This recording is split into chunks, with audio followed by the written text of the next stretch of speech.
Sobat Kairos, firman Tuhan yang menjadi renungan bagi kita yaitu dari Ulangan 33 ayat 27.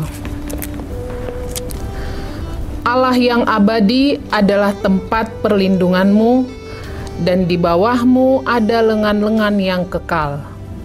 Ia mengusir musuh dari depanmu dan berfirman, punahkanlah. Sobat Kairos yang terkasih, masih hangat dalam ingatan kita awal pandemi COVID-19 yang melanda seluruh dunia.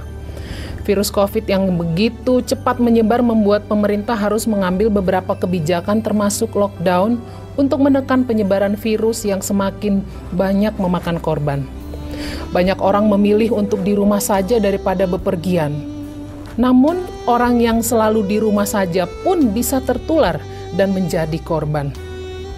Rumah yang dianggap tempat yang paling aman untuk berlindung belum tentu menjadi jaminan. Mau kemanapun kita pergi, tidak ada tempat yang bisa menghindari kita dari paparan virus. Karena itu, yang bisa kita lakukan saat itu hanyalah berserah, pasrah pada pemeliharaan Tuhan. Maka seketika itu, kita membuat banyak sekali kegiatan-kegiatan baik itu secara online, jam-jam doa, berdoa syafaat untuk pemulihan dunia ini dari pandemi COVID. Kita juga membuat berbagai pelayanan, sharing, dan saling menguatkan satu dengan yang lain secara Zoom dan online juga. Sebab hanya Allah saja memang tempat perlindungan kita yang memberi kita rasa aman dan damai. Sobat Kairos yang terkasih, demikian pula pengalaman bangsa Israel yang merasakan pemeliharaan Tuhan dengan pimpinan Musa, sehingga mereka selamat dari perbudakan Mesir. Sehingga sampai menjelang akhir hidupnya pun, Musa memuji dan mengagungkan kebesaran Tuhan. Karena itu, di masa-masa akhir hidupnya, Musa ingin menyampaikan pesan kepada umat Allah dan juga kepada Yosua sebagai penggantinya untuk memimpin Israel, supaya mereka mengingat semua perintah Allah dan melakukannya. Maka setelah Musa menyampaikan pesan-pesan terakhirnya, ia pun memberkati umat Allah dalam pasal 33 ini. Dan doa berkat Musa ini tentunya lahir dari pengalaman iman Musa terhadap Allah yang telah mengenal Allah sepanjang perjalanan hidupnya. Dan dalam ayat 27 ini, Musa memberkati mereka dengan berbagai perlindungan Allah bagi mereka. Allah yang abadi adalah tempat perlindunganmu. Ini juga menjadi jaminan bagi umat Allah sepanjang zaman dan juga bagi kita saat ini, bahwa Allah adalah tempat kita berlindung setiap waktu, kapanpun dan dimanapun, karena Allah itu abadi, kekal selamanya.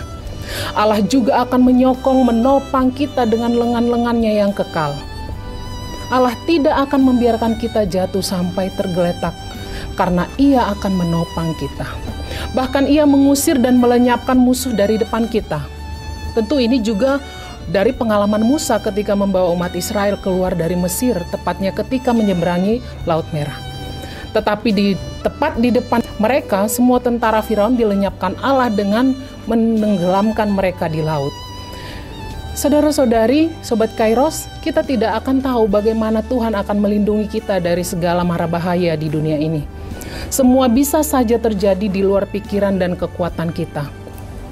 Maka, ketika kita merasa terpuruk dan sangat letih dengan semua usaha kita, ingatlah, ada lengan Tuhan yang selalu menopang kita.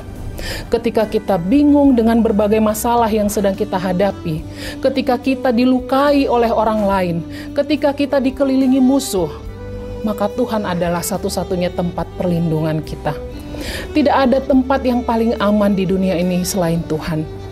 Karena itu, marilah kita mengerjakan pekerjaan kita hari ini dengan penuh semangat dan harapan bahwa Tuhan selalu ada bersama kita dan melindungi kita. Mazmur 46 ayat 2-4 juga berkata, Allah itu bagi kita tempat perlindungan dan kekuatan. Sebagai penolong dalam kesesakan sangat terbukti. Sebab itu, kita tidak akan takut sekalipun bumi berubah, sekalipun gunung-gunung goncang di dalam laut, sekalipun ribut dan berbuih airnya, sekalipun gunung-gunung goyang oleh geloranya. Kecaplah dan lihatlah betapa baiknya Tuhan itu. Berbahagialah orang yang berlindung padanya. Amin. Selamat beraktivitas Sobat Kairos, Tuhan Yesus memberkati.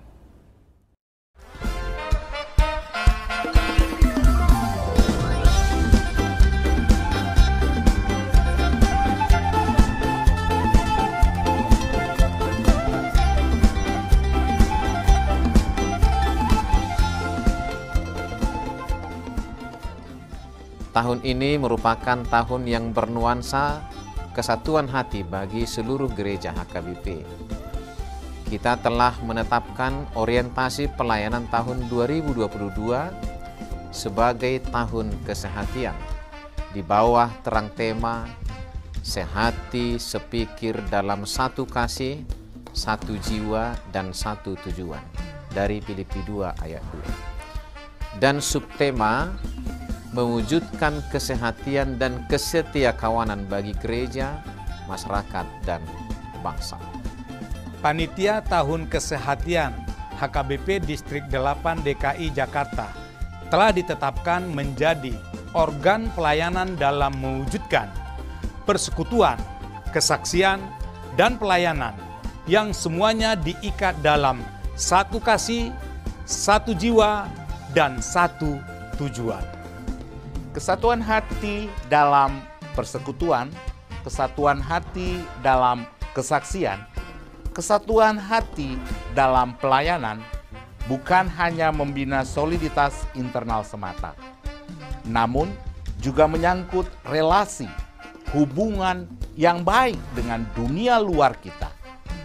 Maka untuk mewujudkan kesehatian yang nyata dalam kehidupan warga gereja, Panitia Tahun Kesehatian HKBP Distrik 8 DKI Jakarta berkomitmen untuk berkarya dalam program-program kreatif dan relevan dan bernilai tinggi untuk menguatkan visi dan misi kerajaan Allah di dunia ini.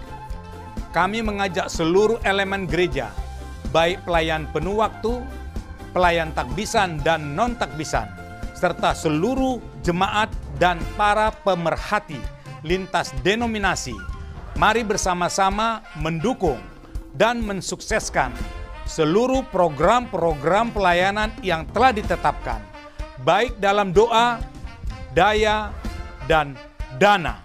Semuanya akan menjadi persembahan yang hidup bagi Tuhan untuk memperkokoh persatuan yang hidup dan saling melayani di tengah kehidupan yang penuh dinamika ini. Marilah saling mendoakan, saling menopang, serta bertolong-tolonganlah menanggung bebanmu. Demikianlah kamu memenuhi hukum Kristus. Horas, horas, horas!